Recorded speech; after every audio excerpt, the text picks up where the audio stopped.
השמיים ואת הארץ וביום השביעי שבת שבת ויהי נפש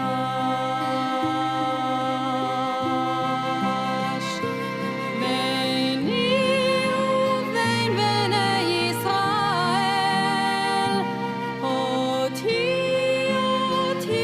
לעולם ביני ובין בני ישראל אותי לעולם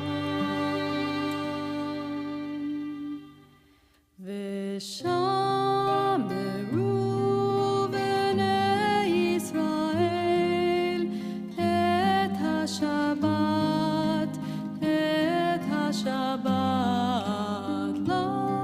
לעשות את השבת לדורותם ברית עולם ברית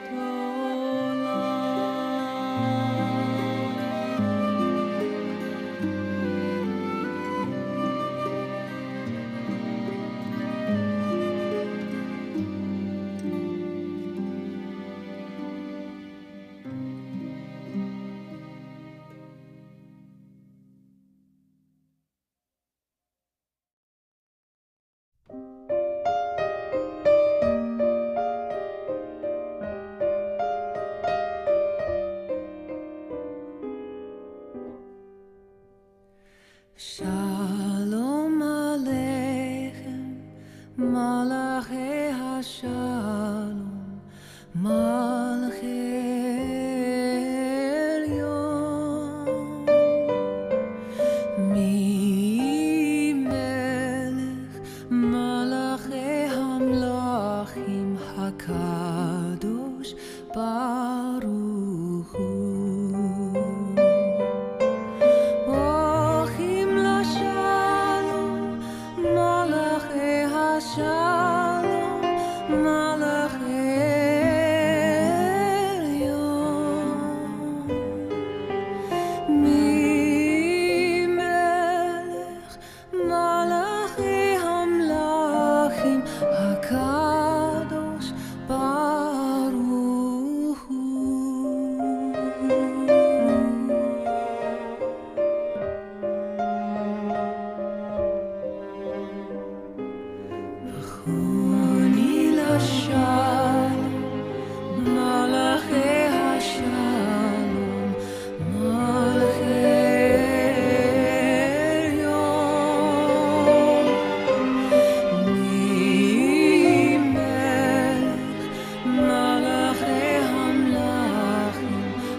Shalom, Malachei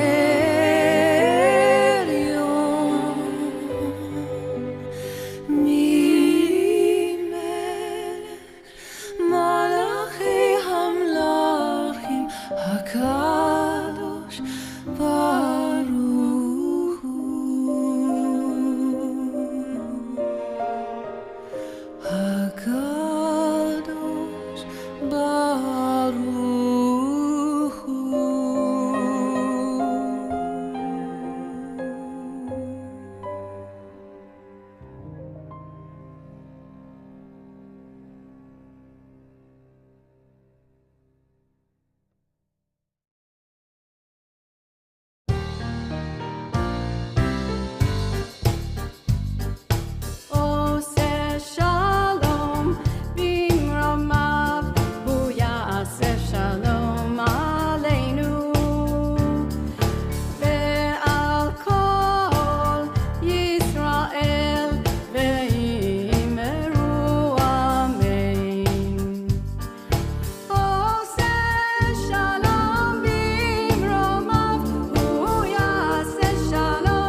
Shabbat Shalom.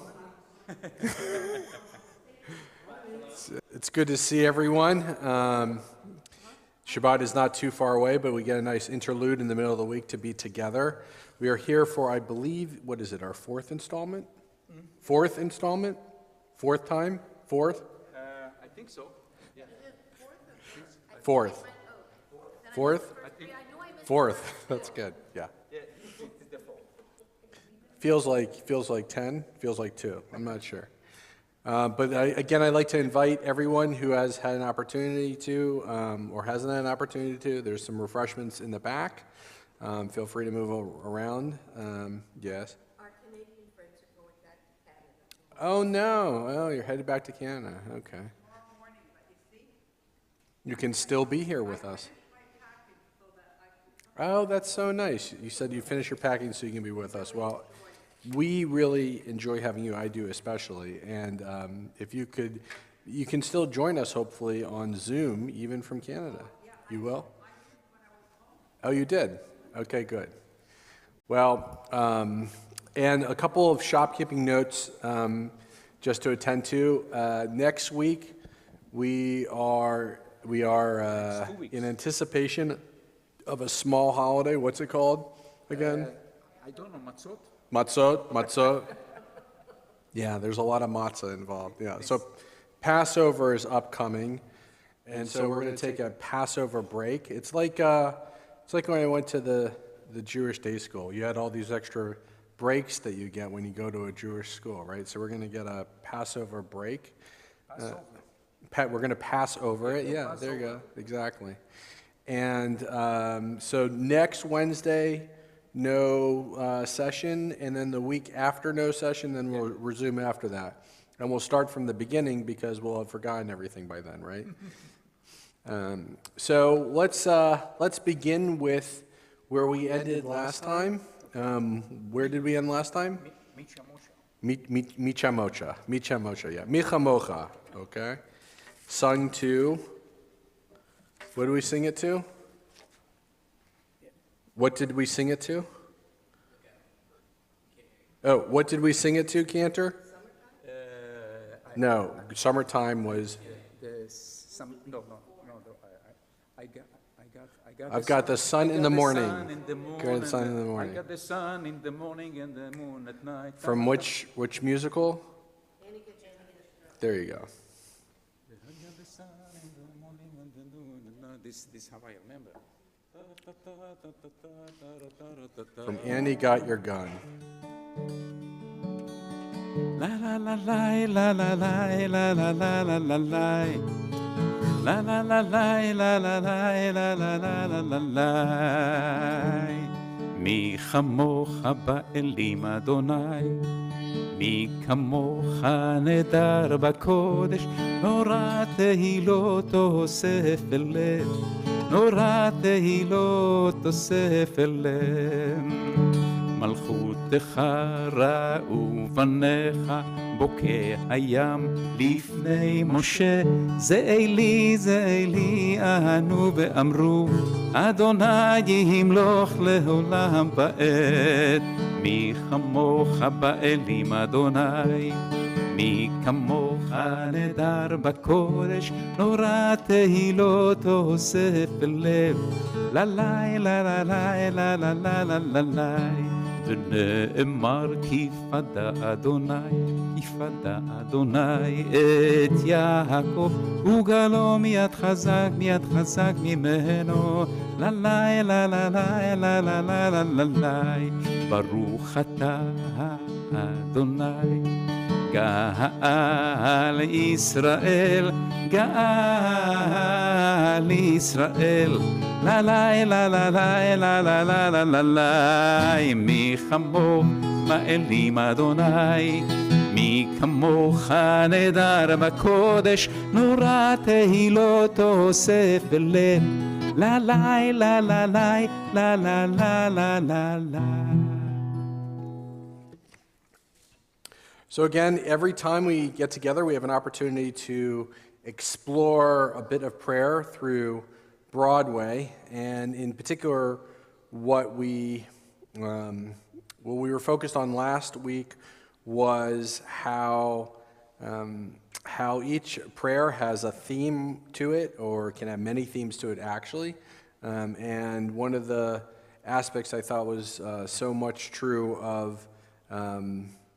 of that musical and that piece was the concept of how we can use our freedom well. And it was a whole story of the life of the composer of Irving Berlin and how he was an immigrant to this country, and as an outsider, he became the insider and really made a magnificent contribution, not only to Broadway, but also to the country. And he was heralded and received many accolades for all that he achieved.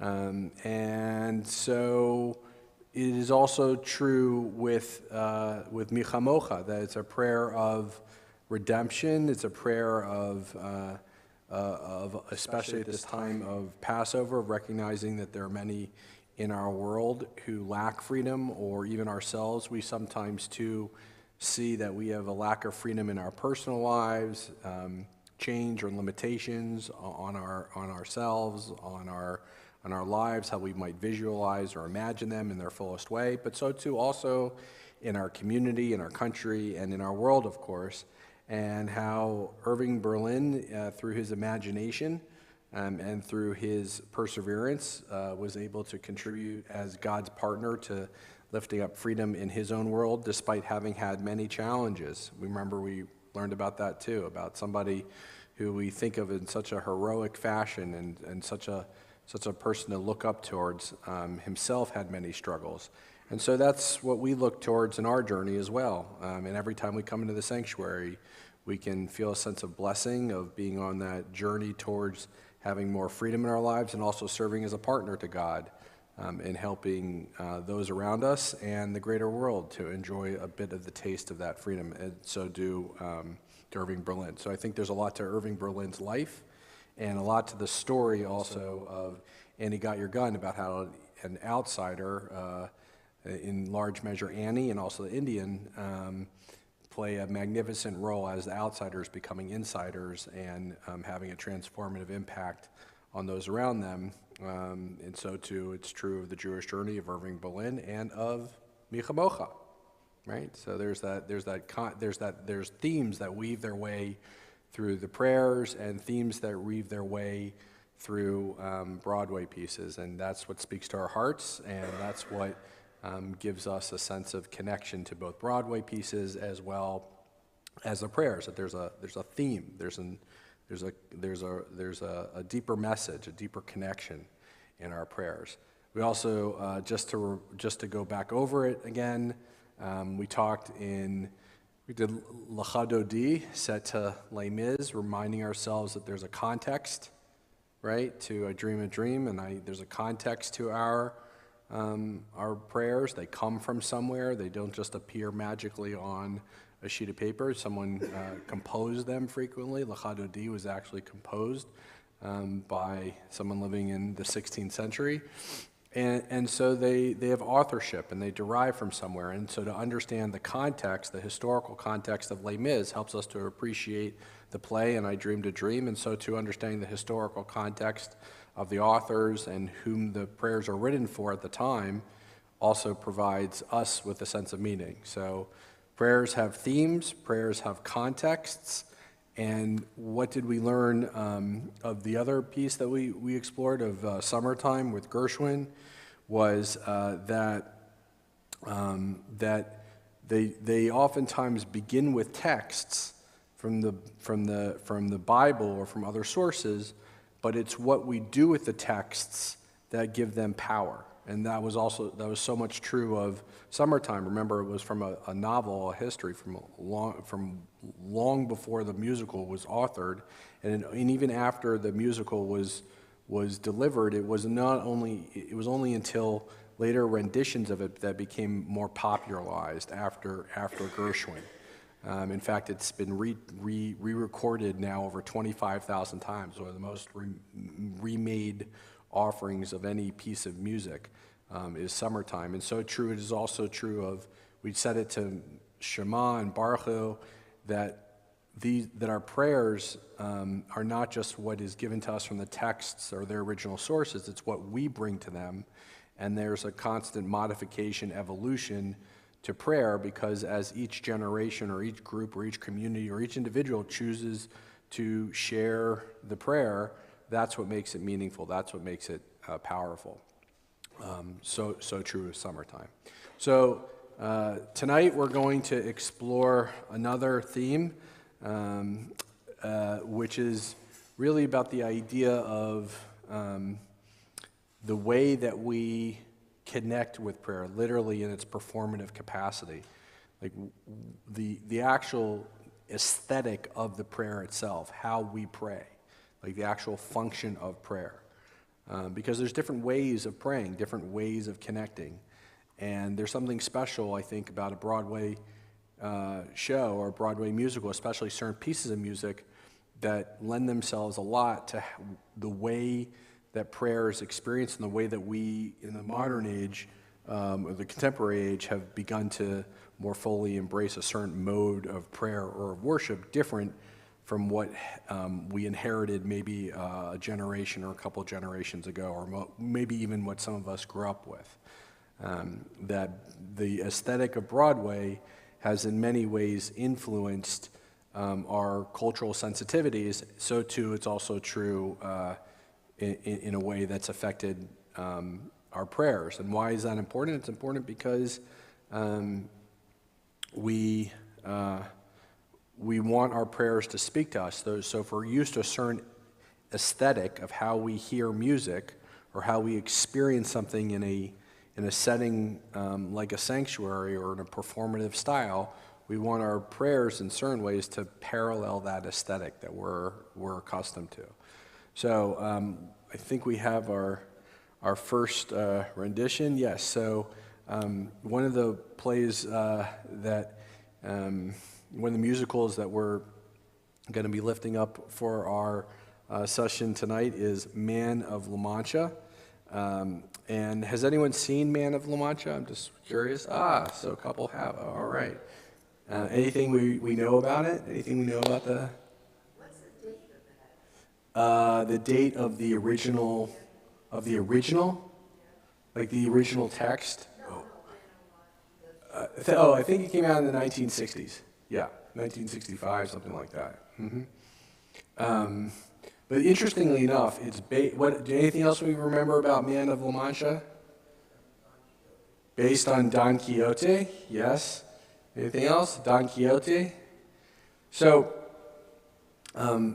first of all, it was written by a Jew, Dale Wasserman, and the lyrics were offered by someone named, I think it's called Milak Lay. I never heard of him before, and he doesn't have any other well-known pieces to his repertoire that are in like famous Broadway plays. But it was both the lyrics as well as the authorship of the play itself are both Jewish, and it tells the tale of the setting of Man of La Mancha. Let's just begin there. Is what? What's the setting of it? The Spanish Inquisition, right? And of course, this has all sorts of elements of framing for Jews, because the Spanish Inquisition was a time when Jews and anyone that really wasn't Catholic were considered or conceived of as being a threat to the empire. And in its initial stages, it was much broader, but then it became, especially in the 12th and 13th centuries, very concentrated in Spain and a lot more aggressive in its tone. And there were folks named conversos that were people who, on the outside, in their everyday lives, would exhibit or pledge their allegiance to Jesus Christ or to the Catholic Church, but in their private lives, in that sanctuary of their hearts and perhaps sometimes even their homes, they would remain as Jews in fidelity to Judaism. And so it's interesting because the play is situated where the main character, it begins with him being essentially, he's a tax collector, he's incarcerated, he's other things too, he's like a poet and whatnot, and he's being accused of somehow taking advantage of like a monastery or something, and his fellow prisoners sort of do a kangaroo court on him, if you recall, and he then has to reenact they want to take his manuscript away from him because he's a playwright, and in order for him to preserve his manuscript, he then acts out the manuscript, and he acts it out according to a figure who is Don Quixote. And then it goes forward and shares the story of Don Quixote, who is, this sort of like wildly expressed person who really is a man of many extremes. And what's really fascinating to me about Man of La Mancha, which in all of my, like, how how do I say it, in all my research, which wasn't quite as exhaustive this time, I will admit, as previous times, but I did spend a decent amount of time doing research. And it was interesting to me, and I don't know if anyone's actually written about it, but the original, the play was actually not entirely, but somewhat based on a book that was authored in, can you guess when? 1615, okay? And it was published actually it was first worked on in 1608, published in 1615 of Don Quixote. And it was written by Miguel de Cervantes, which is kind of the intertwining of these two figures is really ultimately what the musical becomes about. But what was interesting to me in terms of the original text is there's a lot of parallels to a Jewish figure, because the whole theme of both the original text and the musical itself was this understanding that you really lived by such grand ideals, including a dimension of selflessness that would almost be considered whimsical or beyond what we would consider to be attainable, right? It's a figure who in many ways is living by an ideal, and one could ask, are they practical? In essence, are they crazy for pursuing the beliefs that they have, for living the life that they have? And it's just and being extreme about it. And for me, the reason it's so connected to a Jewish figure was because if you think about it, the idea of trying to preserve or maintain your Judaism in a world that of such suppression of the Spanish Inquisition would be considered to be almost absurd. And on top of that, he's trying to maintain his identity through the telling of a story, the telling of a narrative, which he holds to being sacred, his manuscript, right? Does this not sound familiar to us as Jews, that we hold as sacred our identity and our preservation of our identity through the telling and retelling of our stories? And that becomes a way of sheltering us from persecution and oppression of various forms. And there's also another dimension to the figure, which is that this belief that you suffer and you struggle, and that is in and of itself, if you're trying to pursue something noble, that in and of itself, the struggle is what is ultimately important. It's not necessarily the destination that you'll arrive in, it's the pursuit of it that matters. And I can tell you, as a rabbi, this is in many ways what gets me up in the morning and motivates me to doing the faithful and devoted work that I do. That even though I know that some of my pursuits or activities or aims may not bring to fulfillment in my day, in my age, in my life, I do it because I believe in their virtues such that they will be perpetuated in some way or form into a positive effect to others or down the road. So the amount of connection between the original authorship and the play, and the fact that it's situated in none other than the Spanish Inquisition, leads me to consider a belief that the man of La Mancha is actually a Jew. And there is one other interesting consideration in that, which is that that La Mancha it actually translates to the spot. The spot. Mancha means spot. And during the Inquisition, Mancha was the spot in the soul. So meaning there is a spot in the soul that evades what it is to being a devout Christian or a devout Catholic, meaning that you are, the whole point of the Inquisition is to try to examine the souls of those who are pronouncing and declaring themselves to being devout, fidelis Christians, but there's a spot that you could examine to uncover their actual Judaism, which is hidden in that spot. And so this man of La Mancha, who is living by his ideals, who is considered crazy, who is considered extreme, who holds in a fantastical way a sense of selflessness and care for others, and holds as sacred a narrative, this man of La Mancha, I think it's very presumably that there's much hidden in the text that reveals itself as, in essence, having a Jewish origin and Jewish character. To me, I don't know if anyone's actually written about this, but to me it presented itself as very clearly an element of it that's hidden. And by the way, the author did say about his original text that it would require, I don't have the exact quote, but it will require it will require a commentator in order to make my book understandable.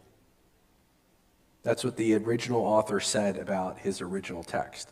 So maybe he was looking for a rabbi as a commentator to help make the little bit more explainable. So there's a particular song for Man of La Mancha that's, I think, much more popularized than the other ones, and it is An Impossible Dream, yes? And Cantor has said it too. Shalom Rav. And what in our world could be, in some ways, a more impossible dream than believing in a world of a complete fullness, a complete abundance, a wholeness of peace. And yet that is what we're asked to strive and struggle for every day of our lives.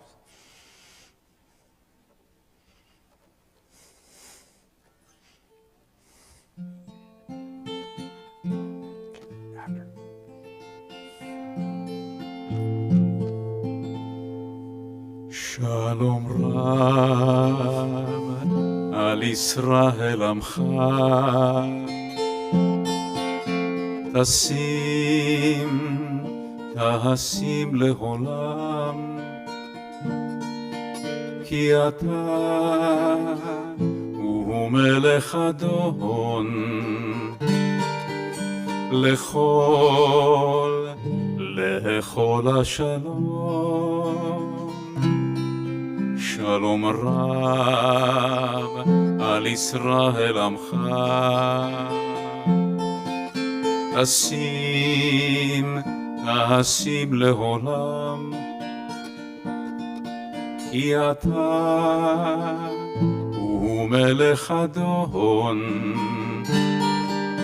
lechol hashalom וטוב בעיניך לברך את עמך ישראל בכל עת ובכל שעה בשלומך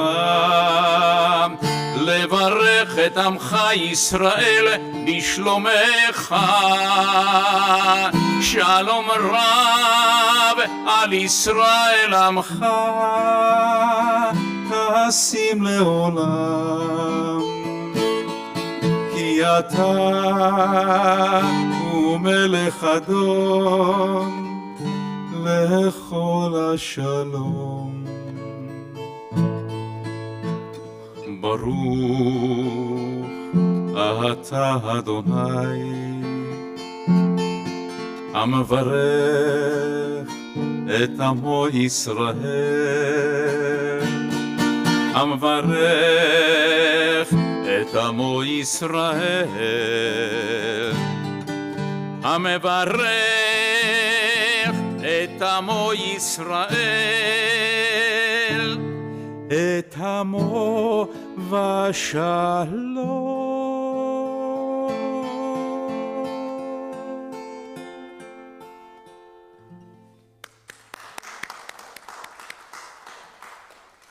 And now we have the original.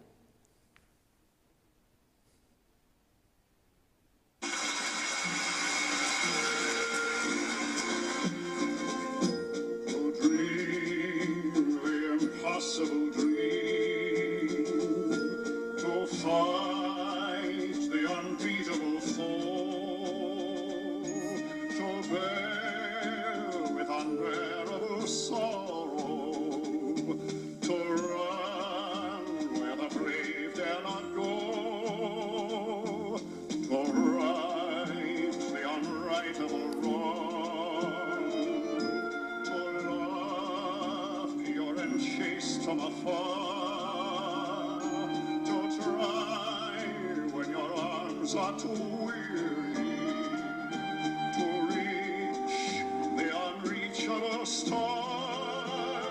This is my quest to follow that star, no matter how hopeless, no matter how far, to fight for the right without question or pause, to be willing to march into hell for a heavenly cause. And I only be true to this glorious quest, that my heart will lie peaceful and calm when I'm laid to my rest. And the world will be better for this, that one man scorned and covered with scars, still strong with his last ounce of courage, to reach the unreachable star.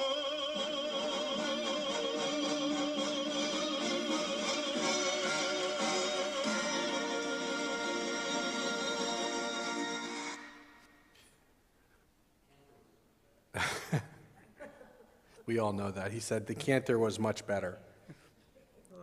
This old recording. It's a recording, right? Right, that's the reason, I'm sure. So, the reason one of the aspects I wanted to focus on tonight, besides the theme of Man of La Mancha and the concept of hiddenness or persecution, and also the pursuit of our never-ending dreams or aspirations, as part of our sense of Shalom Rav, a sense of coming together in prayer, is that prayer is that aspirational opportunity where we're provided for a gateway to be acknowledged as it's okay to not always have our sense of our lives as based entirely out of reason or fact or the immediate or what is provable or discernible. That part of faith is the journey of recognizing and hearing affirmed that we can believe in things that we know are transcendent and beyond us. And that we come into a sanctuary in particular, know that we're part of a journey that is greater than each and every one of us, even in our moment, even in our time, even in our age, and asking us to consider more fully or to hear us more fully in that pursuit. It's not only in times of persecution, but also in the day and age that we live in.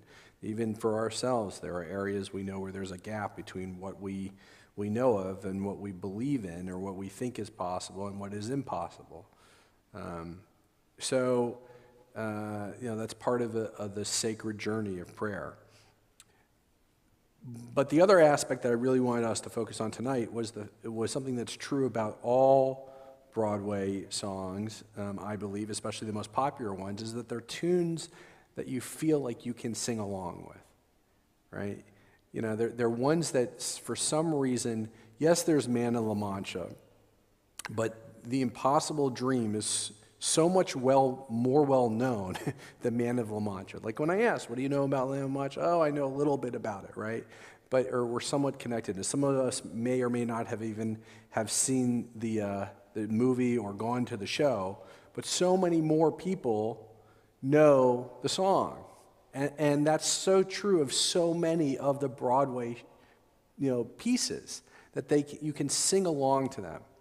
So I had a kind of an unusual opportunity when I was in rabbinical school in my first year. I had not grown up Reform, and I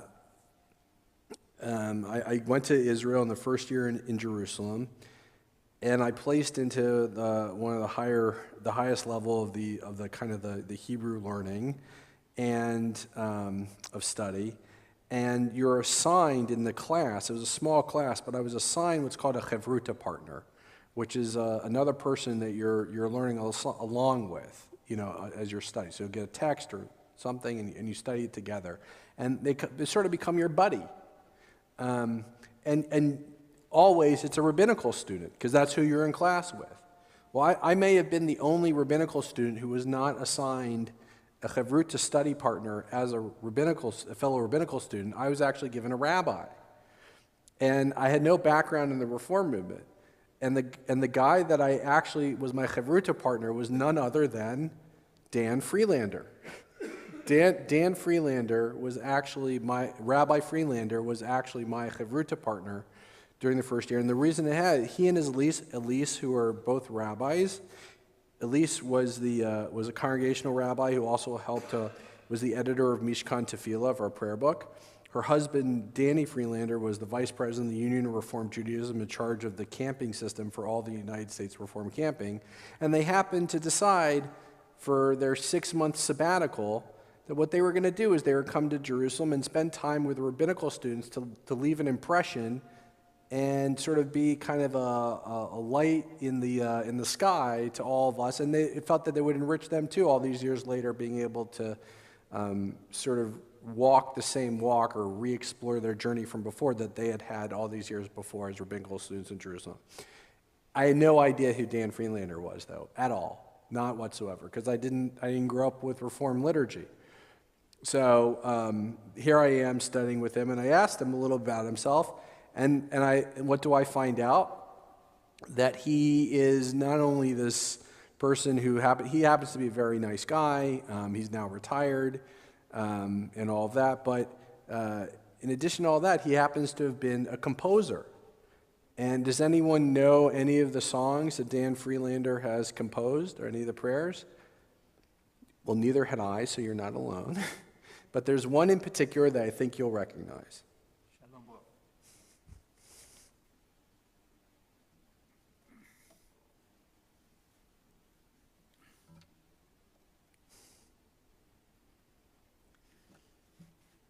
We usually do this on Friday night, many times.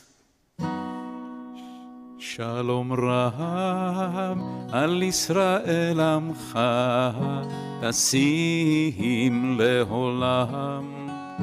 Shalom Rab al Israel amcha tasim leolam. Ki ata hu melech adon lechol hashalom. Ki ata hu melech adon lechol hashalom. Shalom Rab al Israel amcha tasim leholam.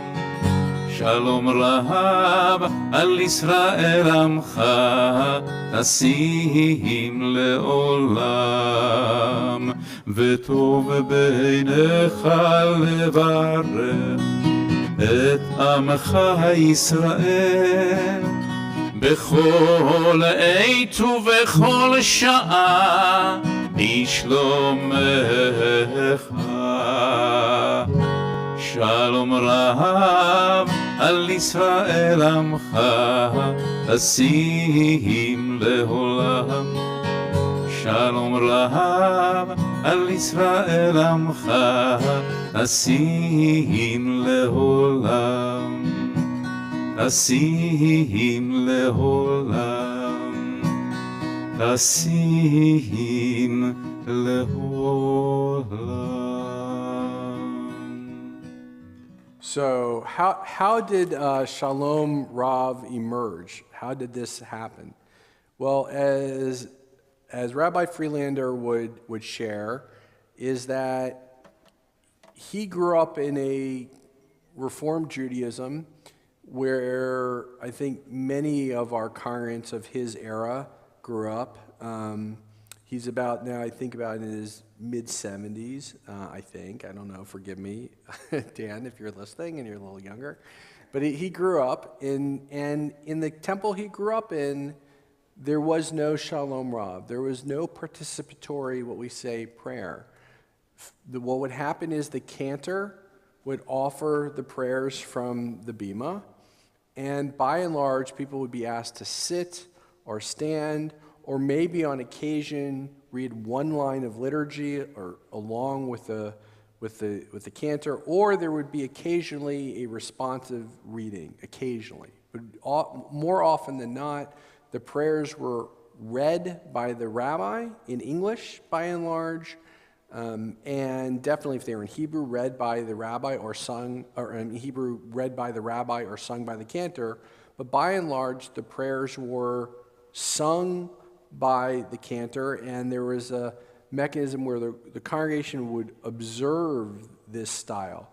This is called a style of worship which is called classical, okay? And there was an extraordinary, deep, and pronounced liturgical tradition involving oftentimes an organ, oftentimes a really elevated choir or cantor, and folks would participate in that style of worship simply by bearing witness to it as being part of that experience, connected through what they heard, but not what they sung.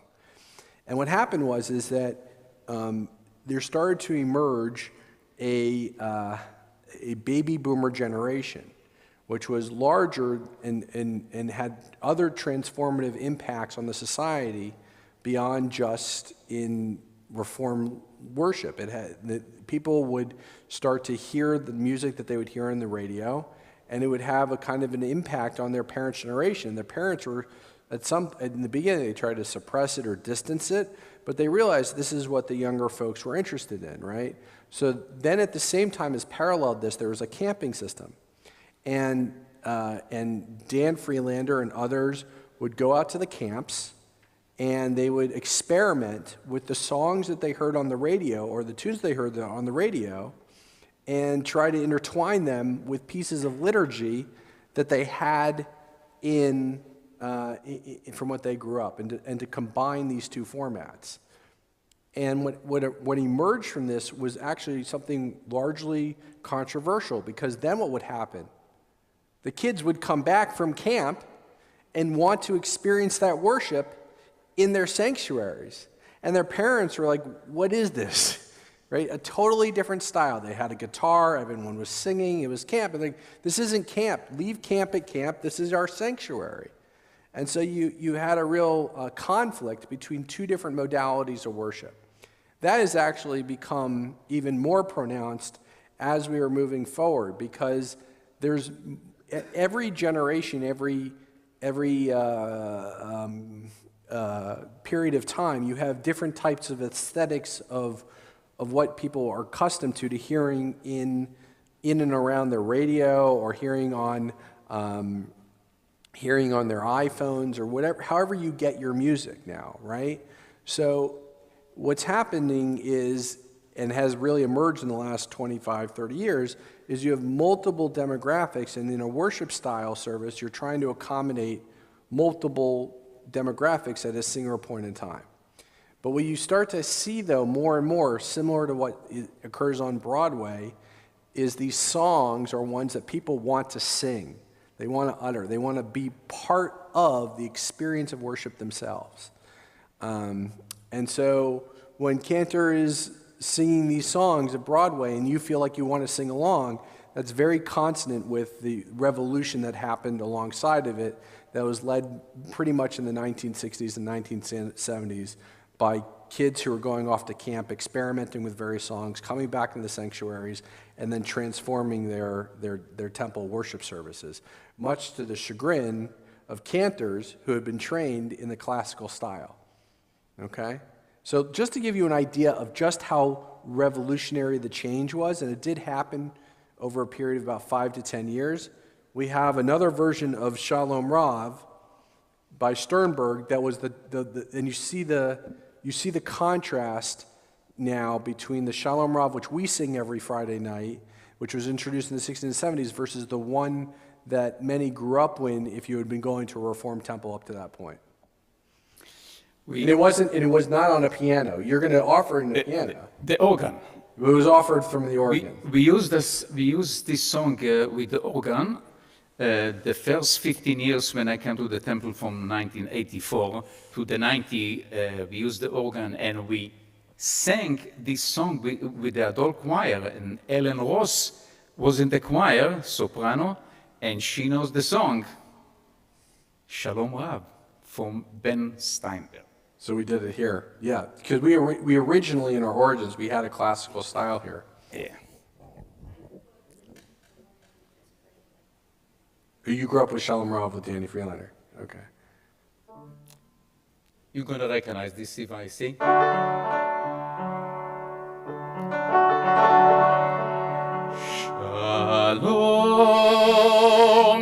Rav al Israel Amecha Asim Le'olam Shalom Rav al Israel Amecha Asim Le'olam Ki ata hu melech Adon Lechol השלום, כי אתה הוא מלך אדון, לכל השלום, וטוב בעיניך לברך את עמך ישראל בכל עת ובכל שעה בשלומך.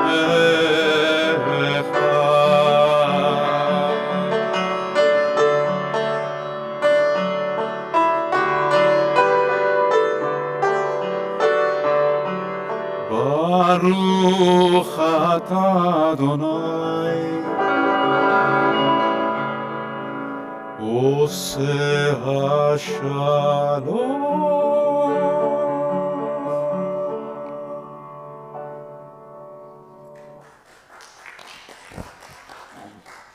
So you see the contrasting styles. And, yeah. But on Friday night services, when we did family Friday nights, we sang Freeland.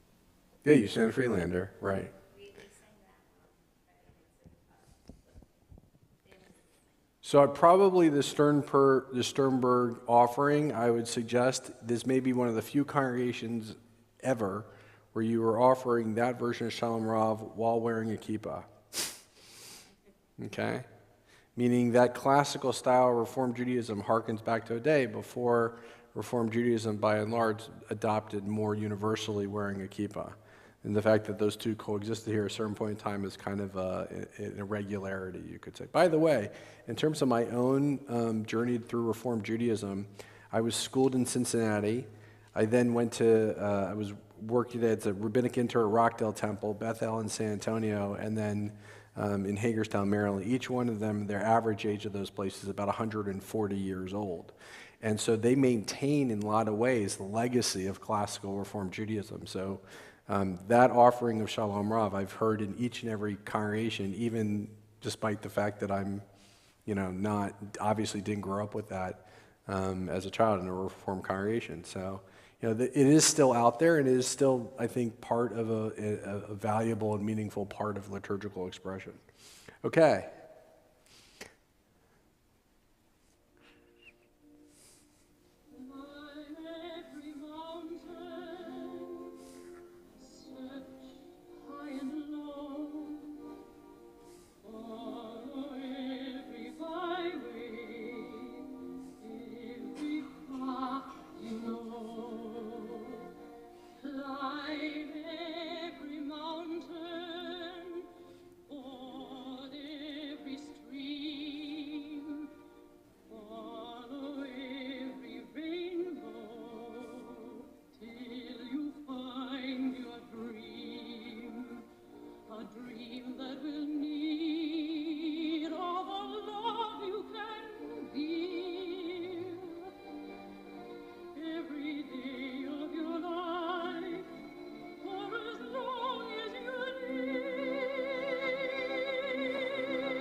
Of course, from Sound of Music. The two next Jewish composers that I wanted to, or lyricists, are, anyone know? Hammerstein and Rogers, or Rogers and Hammerstein, right? And they didn't begin as a couple, but they eventually emerged. And I think, without question, The Sound of Music was probably their best known composition, and Climb Every Mountain is probably their best known piece. But there's another piece that we're going to be, I just wanted to give us some familiarity with those who didn't know, just the extent and the breadth of their impact on Broadway. But there's another piece that we're going to be focused on tonight.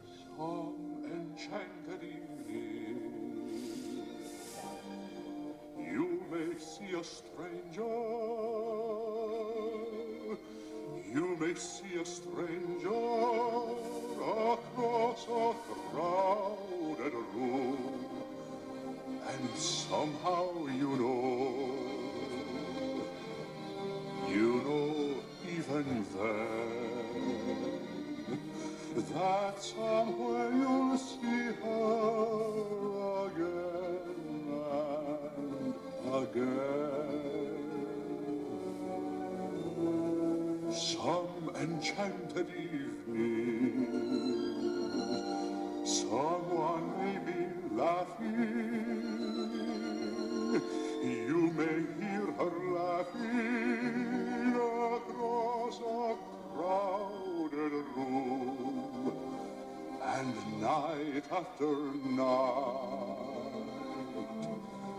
as strange as it seems, the sound of her laughter will sing in your dreams. Who can explain it? Who can tell you why? Fools give you reasons, wise men never cry. Some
I put this to Misheberach because it's a lot of feeling in this song. So I figure out the Misheberach you need a lot of feeling, a lot of schmaltz, you know. Misheberach Ahavotenu Avraham Yitzchak veYaakov הוא יברך את החולים רפואה שלמה מי שברך אמותינו שרה רבקה רחל ולאה הוא יברך את החולים אל נא רפאה נא and let's say amen ונאמר amen and let's say amen ונאמר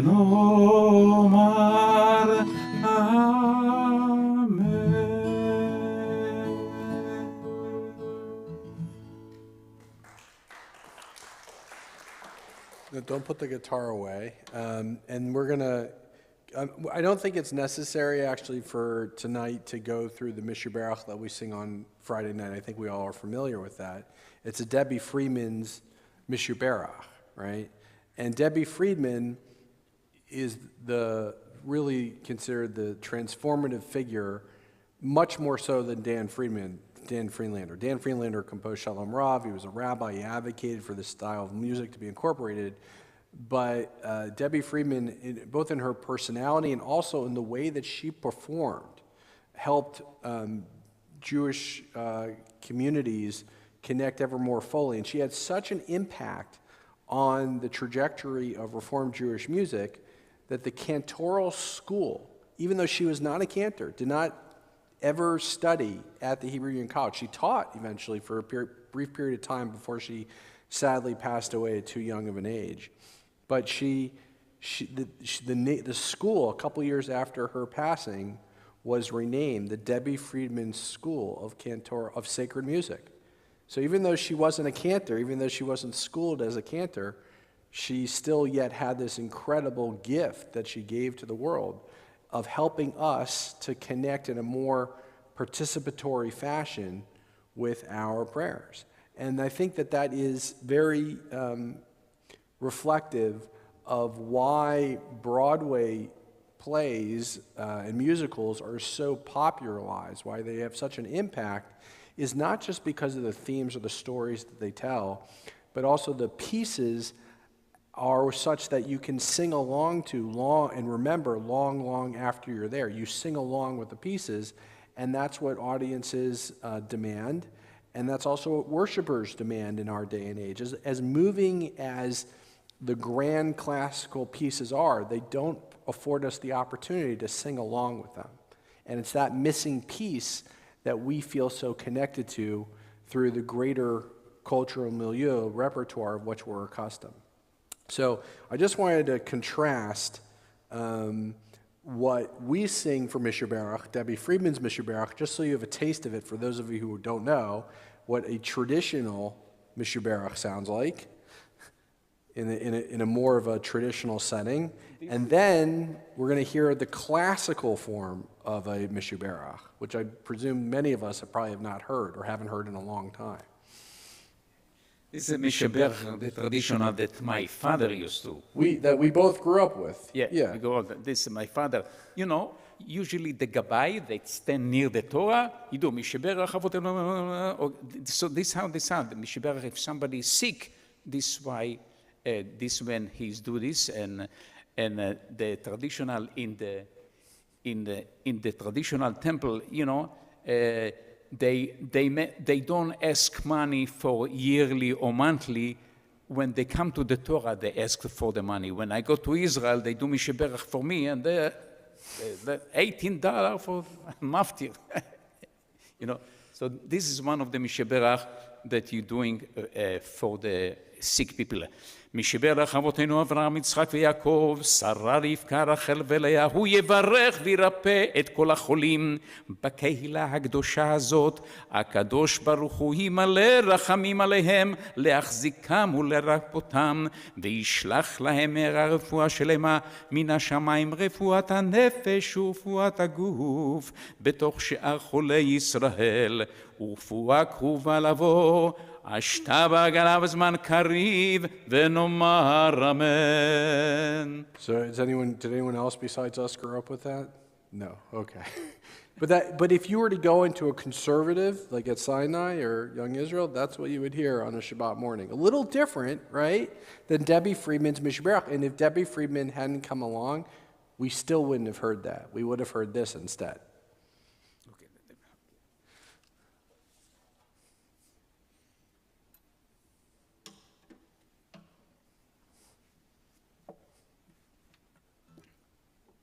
Oh, are you doing Lewandowski?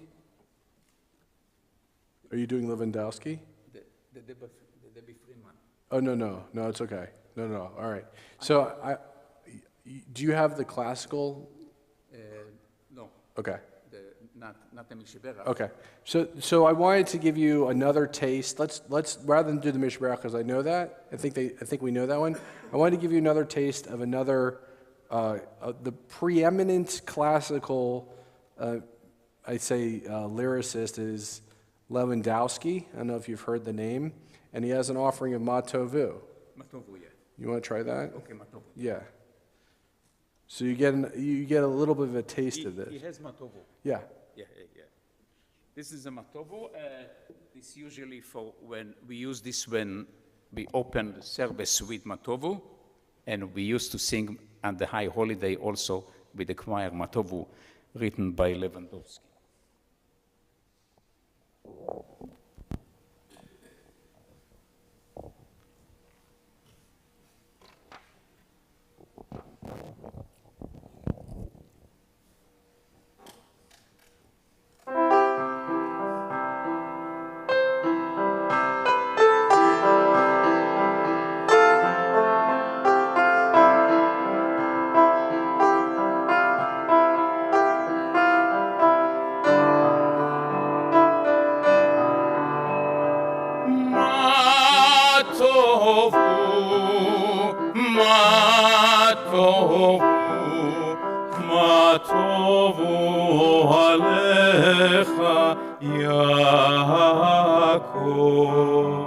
משכנותיך ישראל, ואני ברוב חסדך אבוא ביתך, אשתחווה אל היכל קודשך,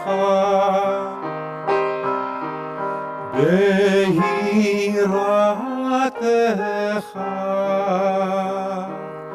אל היכל קודשך, ביראתך.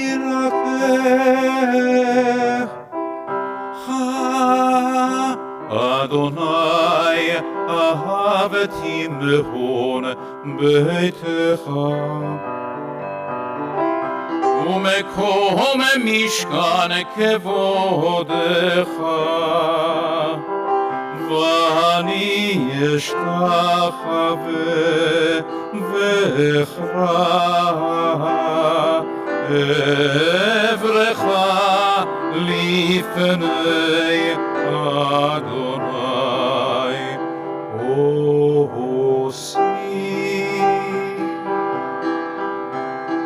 ואני תפילתי לך אדוני, את רצון אלוהים, ברוב חסדך. ענני באמת אישך,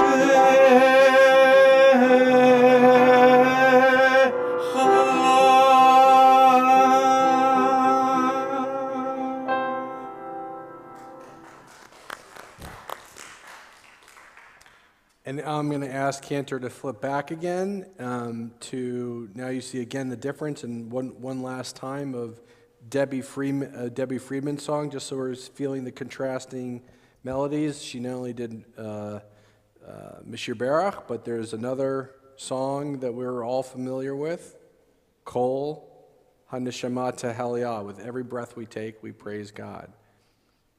And she totally popularized this song. So Debbie Friedman? Mm-hmm. By the way, the first time I saw Debbie Friedman in the 70s, when the first time she really got famous, when she wrote the song Thou Shall Love, if you remember, Thou shall love the Lord your God with all your might. This is one of the first songs, and she became famous because of this song, and I heard it first time sometime in the 70s. And probably in some ways left an imprint with you and your Judaism musically, right? Because you love the guitar. Yep. So with Debbie Friedman and Reformed Jewish music, it sort of became a gateway for how you then began to see yourself as a cantor. Yeah. So one of the famous songs that she wrote, the Hallelujah. Hallelujah, hallelujah, hallelujah, hallelujah, hallelujah, hallelujah, hallelujah, hallelujah, hallelujah, hallelujah, hallelujah. Kol hanshama tehalleliyah, hallelujah, hallelujah. Kol hanshama tehalleliyah. Hallelujah, hallelujah, hallelujah, hallelujah, hallelujah, hallelujah, hallelujah, hallelujah, hallelujah, hallelujah, hallelujah, hallelujah. Kol hanshama tehalleliyah, hallelujah, hallelujah. Kol hanshama tehalleliyah. Hallelujah, hallelujah, hallelujah, hallelujah, hallelujah, hallelujah, hallelujah, hallelujah, hallelujah, hallelujah, hallelujah, hallelujah. Kol hanshama tehalleliyah, hallelujah, hallelujah. Kol hanshama tehalleliyah, hallelujah, hallelujah.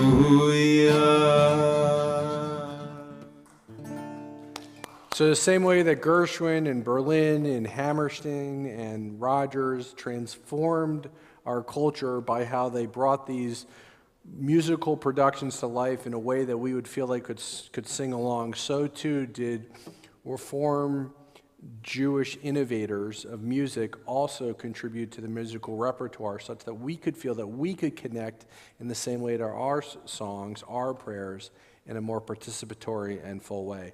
And South Pacific is known for really being a revolutionary sort of play. I don't need to share that all with you about how it addressed issues of discrimination and racial undertones, by the way, taken off of a book written by James Michener, who was a fellow Swarthmore College graduate, who also wrote many other good books, including a great book that I recommend, The Source, which had a pretty a book about the Bible that he authored.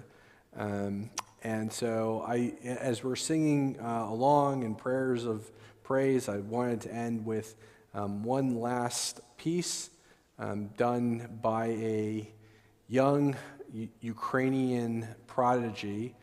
She still continues to offer her gifts to the world, but this was taken 3 years ago, and she's an immigrant along with her family, an Ukrainian immigrant family. I think they live in California, and she's even as late as last week continues to offer songs on behalf of her people.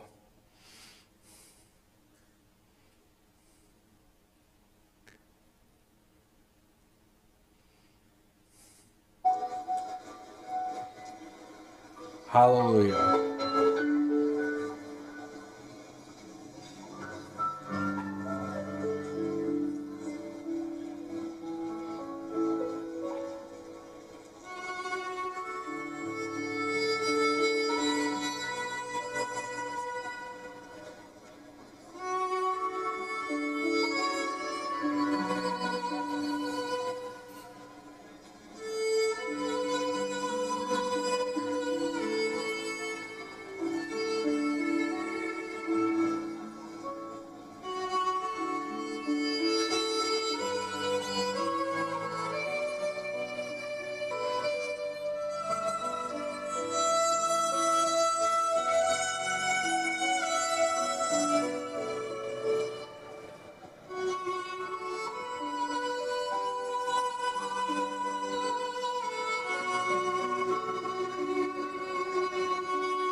whether it's Karolina Proshtenko, Danny Freelander,